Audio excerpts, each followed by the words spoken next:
नमस्कार दोस्तों, जय हिंद। आपको प्रिपरेशन ऑफ जुडिशल चैनल पे आपका स्वागत है। यह एविडेंस एक्ट का सीरीज़ है। इस सीरीज़ का यह सेकेंड सेशन है। सेकेंड सेशन में आपको क्वेश्चन 5 to 55 तक कवर कराया जा रहा है। 55 इसमें 50 सेकेंड सेशन का यह क्या है, 60 वीडियो, छठा वीडियो है। ओके, इसमें 153 to 177 तक क्वेश्चन आपको कवर कराया जा रहा है। ओके, अगर आपको मेरे द्वारा पढ़ाया गया क्वेश्चन या ऑब्जेक्टिव टाइप क्वेश्चन पसंद आता हो, प्लीज़ चैनल को सब्सक्राइब जरूर करें। ओके, तो क्वेश्चन नंबर 153 से शुरू किया जाए। गुप्त रखने के वचन के अधीन या उससे प्राप्त करने के लिए की गई प्रवंचना के परिणाम स्वरूप इस बात की जानकारी दिए बिना कि संस्वीकृत साक्ष्य के रूप में उपयोग की जा सकेगी अब सुसंगत है। ऑप्शन ए धारा 24 में, ऑप्शन बी धारा 25 में, ऑप्शन सी धारा 27-28 में तथा ऑप्शन डी धारा 29 में। इसका सही आंसर ऑप्शन डी यानी धारा 29 के अंतर्गत यह सुसंगत है।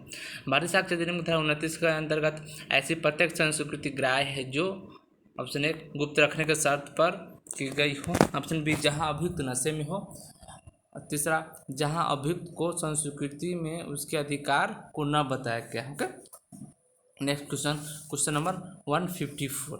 ओके, स्वयं से बात करते भी संस्वीकृति हो सकती है, अर्थात खुद से बात करने भी संस्वीकृति हो सकती है। संस्वीकृति को किसी अन्य व्यक्ति को सूचित किया जाना आवश्यक नहीं है।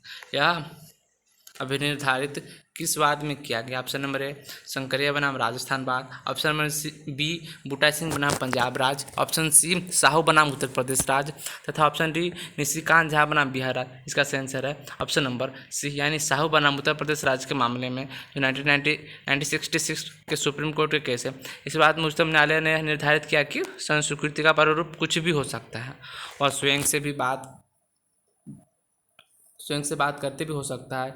इसे किसी अन्य व्यक्ति को सूचित करना भी आवश्यक नहीं है।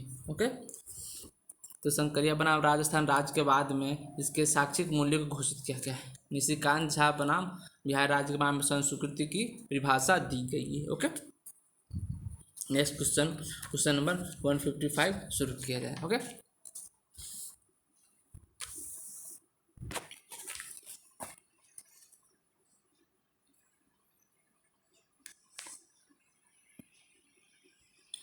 गलत कथन चुनिए। गलत कथन चुनना है। ओके, संस्कृति विसंगत हो जाएगी। ऑप्शन नंबर ए जब ऐसी संस्कृति करते समय अभियुक्त मतता था, ऑप्शन बी जब ऐसी संस्कृति जो प्राधिकारवान व्यक्ति की ओर से उत्प्रेरण द्वारा कारित है, ऑप्शन बी सी जब वो मजिस्ट्रेट के साक्षात उपस्थिति में की गई हो, ऑप्शन डी उपयुक्त में से सभी सही है। इसका सही आंसर ऑप्शन नंबर ए यानी संस्कृति विसंगत हो जाएगी कब? जब संस्कृति करते समय अभियुक्त मतता में था। यह क्या है? गलत कथन। ओके, यानी भारतीय साक्ष्य अधिनियम धारा 29 के अंतर्गत कोई संस्कृति जो मतता की अवस्था में था जो किया गया वो संस्कृति क्या होगा? सुसंगत होगा, यानी विसंगत नहीं होगा। तो इसमें क्या बोला है? वह विसंगत हो जाएगा। ओके, सुसंगत होता। धारा 29 के अंतर्गत निम्न परिस्थिति में संस्कृति विसंगत नहीं होती, अन्यथा सुसंगत संस्कृति को गुप्त रखने के वचन के अधीन या अभियुक्त से की गई प्रवंचना के परिणाम स्वरूप ऐसे प्रश्न के उत्तर में जिसको देना अभियुक्त के लिए आवश्यक नहीं था या जब अभियुक्त को चेतावनी नहीं दी गई थी कि वह उसे करने के लिए अबद्ध नहीं था की गई हो। ओके, नेक्स्ट क्वेश्चन, जब कोई संस्कृति सुसंगत हो तो भी किन परिस्थिति में यह असंगत हो जाएगा? ऑप्शन नंबर ए जब इसे गुप्त रखने के वचन के अंतर्गत किया गया था, ऑप्शन बी जब संस्वीकृति करने वाला व्यक्ति शराब के नशे में था, ऑप्शन सी जब यह ऐसा प्रश्न के उत्तर में की गई थी जिनका उत्तर देना अभियुक्त के लिए आवश्यक नहीं था, ऑप्शन डी उपयुक्त में से कोई नहीं। इसका सही आंसर ऑप्शन डी यानी उपयुक्त में से कोई भी ऐसी परिस्थिति नहीं है जिसमें संस्वीकृति होगा तो वह क्या होगा? असंगत हो जाएगा। यानी उपयुक्त तीनों परिस्थिति में संस्वीकृति किया गया है तो संस्वीकृति क्या होगा? सुसंगत होगा। ओके, भारतीय साक्ष्य अधिनियम धारा 29 के अनुसार जब कोई संस्कृति अन्यथा सुसंगत हो निम्न परिस्थिति में यह असंगत नहीं होगा। असंगत यानी नहीं होगा, यानी विसंगत नहीं होगा, यानी सुसंगत हो जाएगा। ओके, ऑप्शन नंबर ए जब इसे गुप्त रखने के वचन के अंतर्गत दिया गया था, दूसरा जब संस्कृति करने वाला व्यक्ति शराब के नशे में था, या तीसरा जब ऐसे प्रश्न के उत्तर में की गई थी जिनका उत्तर देना अभियुक्त आवश्यक नहीं था, या चौथा उसे अभिप्राप्त करने के लिए अभियुक्त से की गई प्रवंचना के परिणाम स्वरूप प्राप्त की गई थी, अथवा पांचवा केवल इसीलिए कि उसे यह चेतावनी नहीं दी गई थी कि वह ऐसे संस्कृति करने के लिए अबाध्य नहीं था। ओके, नेक्स्ट क्वेश्चन, 157 जब अभियुक्त की संस्वीकृति सीआरपीसी की धारा 164 में निहित रीति से यानी निहित रीति से रिकॉर्ड नहीं की गई हो, वहाँ मजिस्ट्रेट का मौखिक साक्ष्य यह सिद्ध करने के लिए कि इस प्रकार संस्वीकृति की गई ग्राह्य नहीं है, यह भी निर्धारित किया गया। यानी उपयुक्त वाक्य किस केस में किस वाद में निर्धारित किया गया? ऑप्शन नंबर ए उत्तर प्रदेश राज्य बनाम सिंघारा सिंह, ऑप्शन बी राजस्थान राज्य बनाम रहमान में, ऑप्शन सी अमानिया बनाम केरल राज्य में, ऑप्शन डी धनंजय रेड्डी बनाम कर्नाटक राज्य। इसका सही आंसर ऑप्शन नंबर ए यानी उत्तर प्रदेश राज्य बनाम सिंघारा सिंह के वाद में न्यायालय के समक्ष की गई संस्वीकृति के लिए सीआरपीसी धारा 164(3) के नियमों का अनुसरण करना पड़ता है। ओके, उत्तर प्रदेश राज्य बनाम सिंघारा के बाद में उच्चतम न्यायालय ने यह कहा कि धारा साक्ष्य अधिनियम धारा 29 के अधीन करती है। सुसंगत उपबंध यह है कि संस्वीकृति लिखने से पहले मजिस्ट्रेट को चाहिए कि अभियुक्त को चेतावनी दे कि वह संस्वीकृति करने हेतु बाध्य नहीं है। यदि वह संस्वीकृति करता है तो उसके विरुद्ध साक्ष्य रूप में प्रयुक्त होगा। ओके, चेतावनी के बाद संस्वीकृति करता है तो यह किया जाएगा, क्या किया जाएगा, उसके खिलाफ साक्ष्य में यह स्वीकार किया जाएगा। ओके, नेक्स्ट क्वेश्चन, न्यायिकेतर संस्वीकृति का प्रावधान निम्न में से किस अधिनियम में किया गया है? न्यायिकेतर यानी न्यायालय के बाहर जो संस्वीकृति किया जाता है, यह प्रावधान किस अधिनियम के तहत किया गया? ओके, ऑप्शन नंबर ए दंड प्रक्रिया सेना यानी सीआरपीसी की धारा 63 के तहत, भारतीय एविडेंस एक्ट, ऑप्शन बी भारतीय एविडेंस एक्ट के धारा 29 के तहत, सीआरपीसी दंड प्रक्रिया संहिता के धारा 281 के तहत, तथा भारतीय साक्ष्य अधिनियम के धारा 30 के अंतर्गत। इसका सही आंसर ऑप्शन नंबर बी यानी भारतीय साक्ष्य अधिनियम के धारा 29 के अंतर्गत न्यायिकेतर संस्वीकृति से बताया गया। ओके, न्यायिकेतर संस्वीकृति का तात्पर्य ऐसे संस्वीकृति से जो न्यायालय के बाहर किसी व्यक्ति से की गई हो, यानी न्यायालय के बाहर जो संस्वीकृति हो न्यायिकेतर संस्वीकृति करते हैं। जो न्यायालय में संस्वीकृति होता है वो न्यायिक संस्वीकृति कहलाता है। ओके, ऐसी संस्वीकृति जो भारत साक्ष्य अधिनियम धारा 29 के नियम प्रभावी होते हैं, इसमें उपबंध किया गया है कि अन्यथा सुसंगत संस्वीकृति को गुप्त रखने के वचन आदि कार्य में संगत नहीं माना जाएगा। ओके, नेक्स्ट क्वेश्चन, नहीं माना जाएगा। धारा 30 के अंतर्गत इसका व्याख्या, धारा 30 के अंतर्गत यह अपराधी की संस्वीकृति से संबंधित है। ओके, सीआरपीसी धारा 163 स्वीकृति प्राप्त किए जाने में उत्प्रेरणा न दिए जाने से संबंधित है। यानी धारा सीआरपीसी की धारा 163 में यह बताया गया है ऐसे संस्वीकृति प्राप्त करने के लिए यानी संस्कृति ले यानी कन्फेशन लेने के लिए क्या किया जाएगा, उसको उत्प्रेरणा नहीं दिया जाएगा। ओके, तो सीआरपीसी की धारा 221 है कि अभियुक्त की परीक्षा को अभिलेख किए बिना से संबंधित। ओके, अभिलेख का अभियुक्त का जो परीक्षा किया जाएगा तो उसका अभिलेख बनाया जाएगा या उससे संबंधित प्रावधान उसमें दिया गया सीआरपीसी धारा 221। ओके, नेक्स्ट क्वेश्चन, न्यायिकेतर संस्वीकृति का अर्थ है वह संस्वीकृति जो ऑप्शन ए न्यायालय में मजिस्ट्रेट के समक्ष की गई हो, ऑप्शन बी पुलिस अधिकारी से की गई हो, ऑप्शन सी उपयुक्त डॉक्टर से की गई हो, ऑप्शन डी उपयुक्त में से कोई नहीं। इसका सही आंसर ऑप्शन नंबर सी यानी न्यायालय के बाहर की गई न्यायिकेतर संस्वीकृति। न्यायालय के बाहर क्या होगा, डॉक्टर होगा। ओके, फिर कोई अन्य व्यक्ति हो सकता है, लेकिन पुलिस अधिकारी से संस्कृति किया ही नहीं जा सकता। ओके, इसलिए डॉक्टर का ऑप्शन होने के कारण डॉक्टर हुआ आंसर। ओके, नेक्स्ट क्वेश्चन, न्यायिकेतर संस्वीकृति यदि स्वैच्छिक है तो अन्य साक्ष्य के साथ विश्वसनीय हो सकता है। कथन कारण, न्यायिकेतर संस्वीकृति साक्ष्य का कमजोर सूत्र है। ऑप्शन ए और आर दोनों सही तथा आर ए का सही स्पष्टीकरण यानी व्याख्या है। ऑप्शन बी ए और आर दोनों सही है परंतु आर ए का सही व्याख्या नहीं है। ऑप्शन सी ए सही है परंतु आर गलत है। ऑप्शन डी ए गलत है परंतु आर सही है। इसका सही आंसर है ऑप्शन नंबर ए यानी ए और आर दोनों सही है तो आर ए का सही व्याख्या है। ओके, ए आर का सही व्याख्या है। कथन में करण दोनों सही है।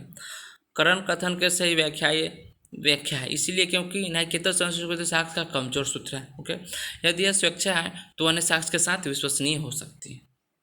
नेक्स्ट क्वेश्चन, भारतीय साक्ष्य अधिनियम धारा 30 के अधीन एक अभियुक्त की संस्वीकृति सह अपराधी के विरुद्ध प्रयुक्त हो सकता है। ओके, इंडियन एविडेंस एक्ट के धारा 30 के अकॉर्डिंग एक अभियुक्त की संस्वीकृति क्या किया जा सकता है, सह अभियुक्त के विरुद्ध प्रयुक्त की जा सकती है। ओके, ऑप्शन नंबर ए अनुश्रुति साक्ष्य के रूप में, ऑप्शन नंबर बी केवल संपोषक साक्ष्य के रूप में, ऑप्शन सी सारभूत साक्ष्य के रूप में, ऑप्शन डी उपयुक्त में से कोई नहीं। इसका सही आंसर ऑप्शन नंबर बी यानी केवल संपोषक साक्ष्य के रूप में क्या किया जाएगा, प्रयोग किया जाएगा। इस एविडेंस एक्ट के धारा 30 के तहत एक अभियुक्त की संस्वीकृति सह अभियुक्त के विरुद्ध प्रयुक्त किया जाता है केवल संपोषक साक्ष्य के रूप में। ओके, इसका व्याख्या देख लें। भारतीय साक्ष्य अधिनियम की धारा 30 सह अपराधी की संस्वीकृति से संबंधित है। वहीं भारतीय साक्ष्य अधिनियम की धारा 30 क्या है? सह अपराधी की संस्वीकृति से संबंधित है। तो सह अपराधी कहाँ हो गया? भारतीय साक्ष्य अधिनियम की धारा 30 में। ओके, सह अभियुक्त कहाँ हो गया?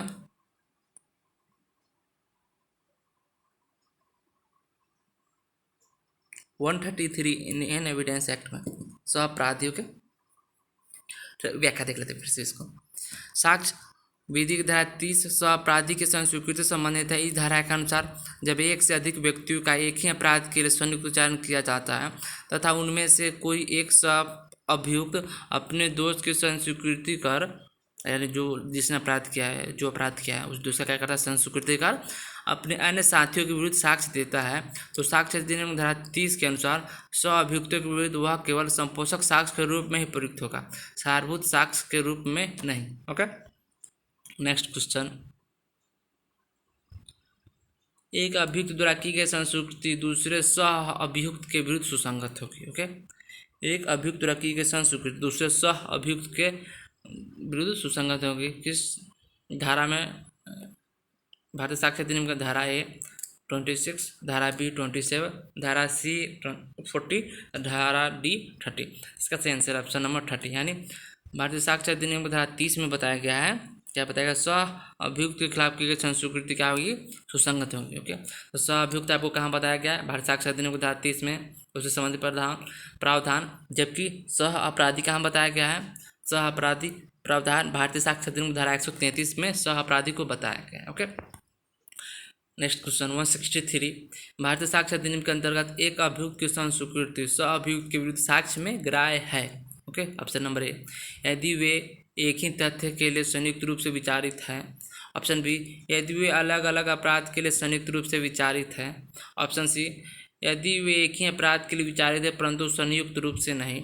ऑप्शन D यदि वे अलग अलग अपराधों के लिए विचारित है और संयुक्त रूप से नहीं। इसका सही आंसर है ऑप्शन नंबर A, यानी भारतीय साक्ष्य अधिनियम के अंतर्गत एक अभियुक्त की संस्वीकृति सह अभियुक्त के विरुद्ध साक्ष्य में ग्राह्य होगा यदि वे क्या हो? एक ही अपराध के लिए क्या होगा? संयुक्त रूप से विचारित है। ओके, भारतीय साक्ष्य अधिनियम की धारा 30 में संयुक्त रूप से विचारित अभियुक्त की संस्वीकृति से संबंधित है। ओके, धारा 30 की आवश्यकता तो निम्नलिखित है, जैसे संयुक्त विचारण होना चाहिए, एक ही अपराध हेतु होना चाहिए, सह अभियुक्त का कथन संस्वीकृति हो तथा अपराध में फंसाने की समान प्रवृत्ति रहता हो। Okay, next question 164। क और ख को ग की हत्या के लिए संयुक्त विचार यानी ज्वाइंट ट्रायल चल रहा है। ओके, किया जाता है। यह साबित किया जाता है कि क ने कहा ख और मैंने ग की हत्या की। ख के विरुद्ध यह संस्वीकृति किस प्रकृति का साक्ष्य? ऑप्शन नंबर A सारभूत साक्ष्य है। ऑप्शन नंबर B केवल संपोषक साक्ष्य है। ऑप्शन नंबर C अनुश्रुति साक्ष्य है तथा ऑप्शन D इनमें से कोई नहीं। तो ऐसा साक्ष्य क्या हुआ? केवल संपोषक साक्ष्य हो गया।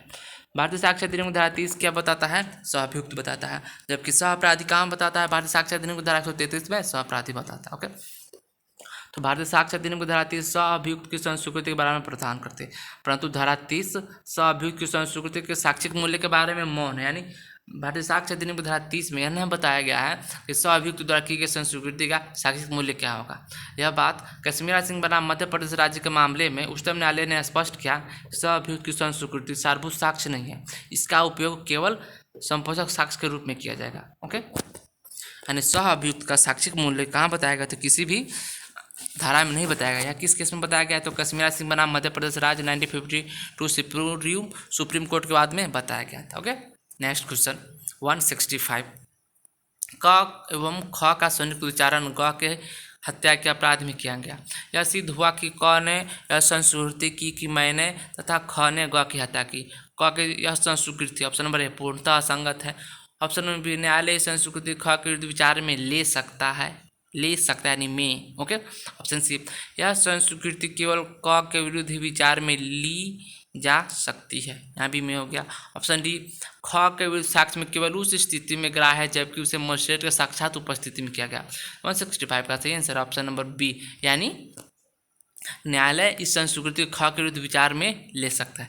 न्यायालय का इच्छा हो तो ले सकता है, नहीं इच्छा तो नहीं भी ले सकता है, इसीलिए में है। ओके, तो इसका व्याख्या देख लेते हैं। भारतीय साक्ष्य अधिनियम धारा 30 के अधीन न्यायालय इस संस्वीकृति को ख के विरुद्ध विचार में ले सकता है। यहाँ प्रावधान भारतीय साक्ष्य अधिनियम की धारा 30 के दृष्टांत ए मैन इलस्ट्रेशन ए में दिया गया। ओके, नेक्स्ट क्वेश्चन, क की हत्या के लिए ख का विचारण हो रहा है। ग ने कथन किया कि ख तथा ग ने मिलकर क की हत्या की।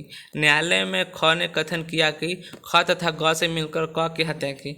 इस स्थिति में निम्न में से कौन सा एक कथन गलत है? ऑप्शन नंबर ए, ख का अपराध स्वीकृति पर उसके विरुद्ध विचार किया जा सकता है। ऑप्शन बी, ख का अपराध स्वीकृति पर पश्चातवर्ती ग के विरुद्ध विचारण में विचार नहीं किया जा सकता। ऑप्शन सी, ग का अपराध स्वीकृति पर ख के विरुद्ध विचारण में विचार किया जा सकता है।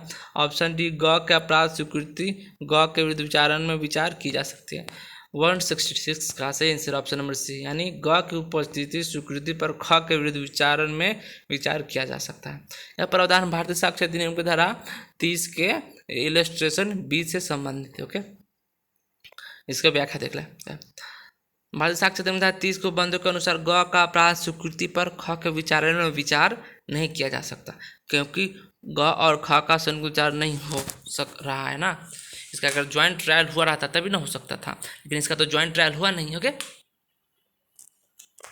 नेक्स्ट क्वेश्चन, निम्नलिखित में से किस बात में उच्चतम न्यायालय ने निर्णित किया था कि सह अभियुक्त की संस्वीकृति बहुत कमजोर प्रकार का साक्ष्य है और इस प्रकार का संस्वीकृति दोष सिद्धि का आधार नहीं बना सकता है, नहीं बन सकती है? ऑप्शन ए, नाथू बनाम उत्तर प्रदेश राज्य। ऑप्शन बी, राम प्रकाश बनाम पंजाब राज्य। ऑप्शन सी, कश्मीरा सिंह बनाम मध्य प्रदेश राज्य। तथा ऑप्शन डी, उपयुक्त में से कोई नहीं। 167 का सही आंसर ऑप्शन नंबर सी, यानी कश्मीरा सिंह बनाम मध्य प्रदेश राज्य के मामले में 1952 के मामले में कहा गया था कि स्वअभियुक्त की संस्वीकृति कमजोर साक्ष्य है तथा ऐसा संस्वीकृति दोष सिद्धि का आधार नहीं बन सकता है। ओके, तथा नाथूराम बनाम उत्तर प्रदेश राज्य के मामले में उच्चतम न्यायालय ने क्या किया? उपरोक्त निर्णय जो अभी बताया गया था, सहअभियुक्त की संस्वीकृति कमजोर साक्ष्य है तथा ऐसे संस्वीकृति दोष सिद्धि का आधार नहीं बना सकता। इसी निर्णय को उच्चतम न्यायालय ने क्या किया? अनुसरण किया। कश्मीरा सिंह के बाद के मामले को नाथूराम बनाम उत्तर प्रदेश राज्य के मामले में अनुसरण किया गया। ओके, नेक्स्ट क्वेश्चन कथन और कारण से संबंधित है। नेक्स्ट क्वेश्चन है 168, कुछ मामलों में संस्वीकृति का संपोषण आवश्यक है। ऑप्शन बी, सभी मामलों में न्यायिक संस्वीकृति का संपोषण होना चाहिए। ऑप्शन कथन हो गया, कथनकरण हो गया। ऑप्शन ए और आर दोनों सही है और आर ए का सही व्याख्या है। ऑप्शन बी, ए और आर दोनों सही है परंतु आर ए का सही व्याख्या नहीं है। ऑप्शन सी, ए सही है परंतु आर गलत है। ऑप्शन डी, ए गलत है परंतु आर सही है। तो इसका सही आंसर है ऑप्शन नंबर बी, यानी ए और आर दोनों सही परंतु आर ए का सही व्याख्या नहीं, यानी संस्वीकृति का संपोषण कुछ मामले में आवश्यक होता है। यह कथन सत्य है, साथ ही यह कथन न्यायिक संस्वीकृति के रूप में तो उसका सभी मामलों में संपोषण आवश्यक है, यह भी सत्य है। इस प्रकार दोनों कथन ए और आर सही व्याख्या है परंतु ए और आर दोनों सही है परंतु क्या है? आर ए का सही व्याख्या नहीं है। Okay, next question, a confession which is firstly made by accuse but are something goes back and deny it's called, यानी एक बार संस्वीकृति हो जाती है, उस संस्वीकृति से बाद में यदि इनकार कर दिया जाता है तो उस संस्वीकृति क्या कहा जाता है? Option number A, extra judicial confession. Option B, judicial confession. Option number C, retracted confession. Option D, tainted confession. और इसका सही आंसर ऑप्शन नंबर सी, यानी रिट्रैक्टेड कन्फेशन, यानी रिट्रैक्टेड कन्फेशन यानी मुकरी हुई संस्वीकृति। ओके, यह अभियुक्त किसी अपराध के संबंध में संस्वीकृति कर लेता है और बाद में उसे मुकर जाता है तो उसे क्या बोला जाता है? मुकरी हुई संस्वीकृति कहते हैं। Okay, retracted confession. Next question, मुकरी हुई संस्वीकृति का साक्ष्यक मूल्य यह है कि यह अभी भी एक साक्ष्य रहती है। ऑप्शन बी, साक्ष्य तो रहते हैं परंतु कमजोर साक्ष्य। ऑप्शन नंबर सी, एक संपुष्टि का साक्ष्य बन जाता है। ऑप्शन डी, एकमात्र साक्ष्य से अन्य साक्ष्य में परिवर्तित हो जाता है। ओके, 170 का सही आंसर ऑप्शन नंबर ए, यानी मुकरी संस्वीकृति का साक्ष्यक मूल्य यह है कि अभी भी एक साक्ष्य रहती है। ओके, सॉरी, इसका सही आंसर ऑप्शन नंबर सी, यानी मुकरी हुई संस्वीकृति का साक्ष्यक मूल्य यह है कि यह एक संपुष्टि का साक्ष्य बन जाता है। ओके, मुकरी हुई संस्वीकृति के साक्ष्यक मूल्य के संबंध में साक्ष्य अधिनियम के अंतर्गत कोई भी प्रावधान नहीं है, किंतु उच्चतम न्यायालय ने अनेक वाद निर्णय में निष्कासित किया कि मुकरी हुई संस्वीकृति मात्र इसीलिए महत्वहीन नहीं हो जाएगी कि अभियुक्त अपनी संस्वीकृति से मुकर गया है। यदि पूर्ववर्ती संस्वीकृति स्वतंत्र थी और अन्य साक्ष्यों साक्ष्यों से उसकी संपुष्टि हो जाती है तो उसे साक्ष्य के रूप में ग्रहण करते हुए अभियुक्त को दोषित किया जा सकता है। केहर सिंह बनाम स्टेट ऑफ दिल्ली प्रशासन के मामले में कहा गया था कि मुखरी संस्कृति का साक्षिक मूल्य यह है कि एक संपुष्टि का साक्ष्य बन जाता है। ओके, यह बात केहर सिंह बनाम स्टेट ऑफ दिल्ली प्रशासन के मामले में बोला गया था। कथन सभी संस्कृतियाँ होती है, परंतु सभी स्वीकृतियाँ नहीं हो सकते। ऑप्शन ए असत्य है, ऑप्शन बी सत्य है, ऑप्शन सी अंशतः असत्य तथा अंशतः सत्य है, ऑप्शन डी उपयुक्त में से कोई नहीं। इसका सही आंसर ऑप्शन नंबर ए यानी क्या है, असत्य है। स्वीकृतियाँ व्याख्या देख लेते हैं। यानी एडमिशन का शाब्दिक इसका अर्थ क्या है? एडमिशन का शाब्दिक अर्थ व्यापक है। ओके, एवं संस्कृति जिसमें क्या होता है, शामिल है। एडमिशन का शाब्दिक अर्थ व्यापक है। ओके, यानी स्वीकृति का शाब्दिक अर्थ क्या है, व्यापक है। और इसमें क्या होता है, इसमें संस्कृति भी शामिल है, यानी स्वीकृति में संस्कृति भी शामिल है। ओके, संस्कृति स्वीकृति का ही एक रूप है। ओके, अतः प्रत्येक संस्कृति स्वीकृति भी हो सकता है, किंतु संस्कृति में यानी कन्फेशन में प्रत्येक प्रकार की स्वीकृति शामिल नहीं होती। अतएव यह कथन सभी स्वीकृतियाँ संस्कृति होती है, परंतु सभी संस्कृतियाँ स्वीकृतियाँ नहीं हो सकती, असत्य है। इस कथन का विपरीत अर्थात सभी संस्कृतियाँ स्वीकृतियाँ होती है, परंतु सभी स्वीकृतियाँ संस्कृतियाँ नहीं हो सकती है, यह कथन सत्य होगा। ओके, नेक्स्ट क्वेश्चन, निम्नलिखित में से कौन सा कथन सही नहीं है? ओके, ऑप्शन ए प्रत्येक संस्कृति स्वीकृति होते हैं, ऑप्शन बी प्रत्येक स्वीकृति संस्कृति होती है, ऑप्शन सी संस्कृति सदैव ही अभियुक्त के हित के विरुद्ध होती है, ऑप्शन डी स्वीकृति में ऐसा कथन भी सम्मिलित हो सकता है जो स्वीकृतिकर्ता के हित में हो। ओके, 172 का सही आंसर ऑप्शन नंबर बी, यानी प्रत्येक स्वीकृति संस्कृति होती है, यह गलत है। ओके, यानी फिर सही क्या है? सही प्रत्येक संस्कृति स्वीकृति है। ओके, सही है। संस्कृति सदैव ही अभियुक्त के हित के विरुद्ध होता है, यह भी सही है।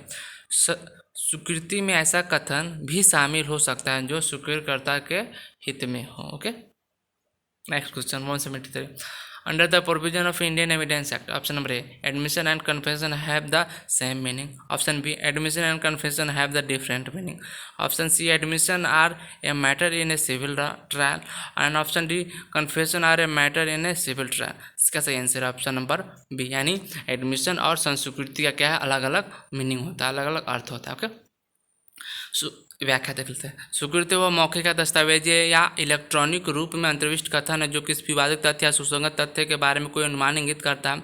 इससे संबंधित उपबंध भारतीय साक्ष्य अधिनियम के धारा 17 से लेकर 23 तक में दिया गया। ओके, वही संस्कृति क्या बताया गया, संस्कृति भारतीय साक्ष्य अधिनियम की धारा 24 से 30 तक में संस्कृति को बताया गया। होगा संस्कृति एक ऐसा कथन है जिसमें अपराध को पूर्ण रूप से स्वीकार कर लिया जाता है या कम से कम अपराध से संबंधित करीबी सभी तथ्य स्वीकार कर लिया जाते हैं, करीब सभी तथ्य स्वीकार कर लिया जाता है। इससे संबंधित उपबंध भारतीय साक्ष्य अधिनियम की धारा 24 से 30 तक में दिया गया।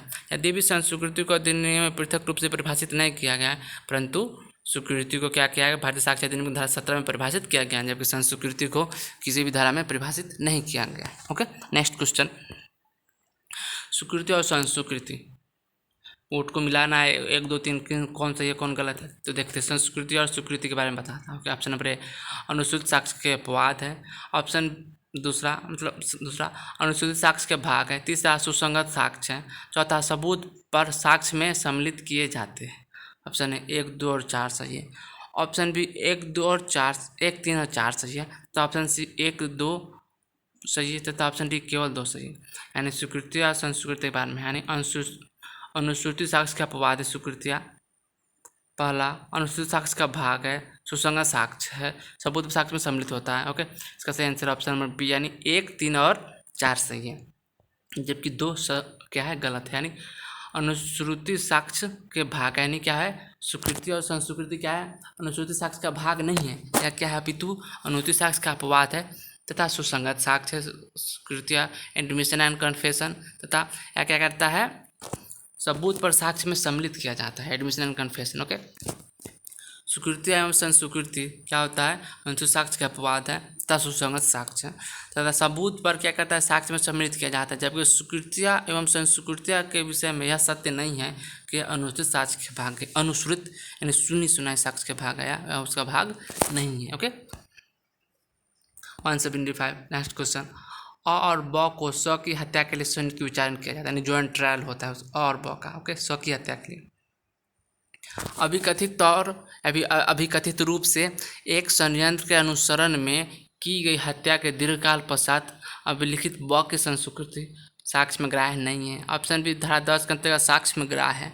ऑप्शन सी धारा 30 के अंतर्गत साक्ष्य में ग्राह्य है तथा ऑप्शन डी धारा 10 एवं 30 के अंतर्गत साक्ष्य में ग्राह्य है। इसका सही आंसर ऑप्शन नंबर डी यानी धारा 10 और 30 के संदर्भ में बाध्य साक्ष्य के अंतर्गत क्या है, ग्राह्य है। इसका व्याख्या देख ले। संयुक्त रूप से विचार के सम्मान में यानी ज्वाइंट ट्रायल हुआ उस मामले में संस्वीकृति के सुसंगतता तथा किसी षड्यंत्र के अनुसरण में की गई हत्या के मामले में संस्वीकृति भारत साक्ष्य अधिनियम धारा 30 एवं धारा 20 में 30 और साक्ष्य में 30 एवं धारा 10 में सुसंगत होगा, अतः ऐसा संस्वीकृति साक्ष्य में ग्राह्य है। भारत साक्ष्य अधिनियम धारा 30 में बताया गया है तो कि संस्वीकृति साबित संस्वीकृति को जो उसके करने वाले व्यक्ति तथा एक ही अपराध के लिए संयुक्त रूप से विचारित अन्य व्यक्ति को प्रभावित करता है विचार में लेगा। तथा धारा 10 में बताया गया है कि समान षड्यंत्रकारी द्वारा की गई कार्य को बताया गया है धारा 10 में भारतीय साक्ष्य अधिनियम। ओके इसके बारे में मैंने वीडियो बना चुका हूँ, उससे संबंधित क्वेश्चन आपको प्रीवियस सेशंस के प्रीवियस वीडियो में आपको क्वेश्चन मिलेगा। Okay next question. एक अभियुक्त की संस्वीकृति सह अभियुक्त के विरुद्ध ग्राह्य होगा। साक्ष्य है ऑप्शन नंबर है यदि एक ही अपराध के लिए उनका ज्वाइंट ट्रायल हुआ हो। ऑप्शन बी यदि उनका ज्वाइंट ट्रायल यानी संयुक्त विचारण अलग अलग अपराध के लिए हुआ। ऑप्शन सी यदि उनका विचारण एक ही अपराध के लिए है परंतु संयुक्त नहीं है।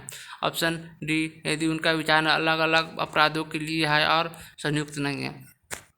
176 का सही आंसर ऑप्शन नंबर ए यानी यदि एक ही अपराध के लिए उनका संयुक्त विचारण है। ओके भारतीय साक्ष्य अधिनियम धारा 30 में क्या बताया गया है, सह अभियुक्त की संस्वीकृति के संबंध में। ओके इसके अनुसार जब एक से अधिक व्यक्ति एक ही अपराध के लिए विचारित है तथा ऐसे व्यक्तियों में से किसी के द्वारा अपने को और ऐसे अन्य व्यक्तियों को प्रभावित करने वाले संस्वीकृति को साबित किया जाता है तो न्यायालय ऐसे संस्वीकृति को ऐसे अन्य व्यक्ति के विरुद्ध भी विचार में ले सकेगा। ओके जिसने संस्वीकृति किया है उससे करने वाले जैसे भिन्न व्यक्ति भी के भी विचार के मामले के विचार में ले सकता है। ओके एक अभियुक्त की संस्वीकृति सह अभियुक्त के विरुद्ध ग्राह्य योग्य है। यह साक्ष्य कैसा है तो यदि उनका विचार एक ही अपराध के लिए है परंतु यदि एक ही अपराध के लिए तथा उनका संयुक्त विचारण हुआ हो तभी होगा। Okay next question.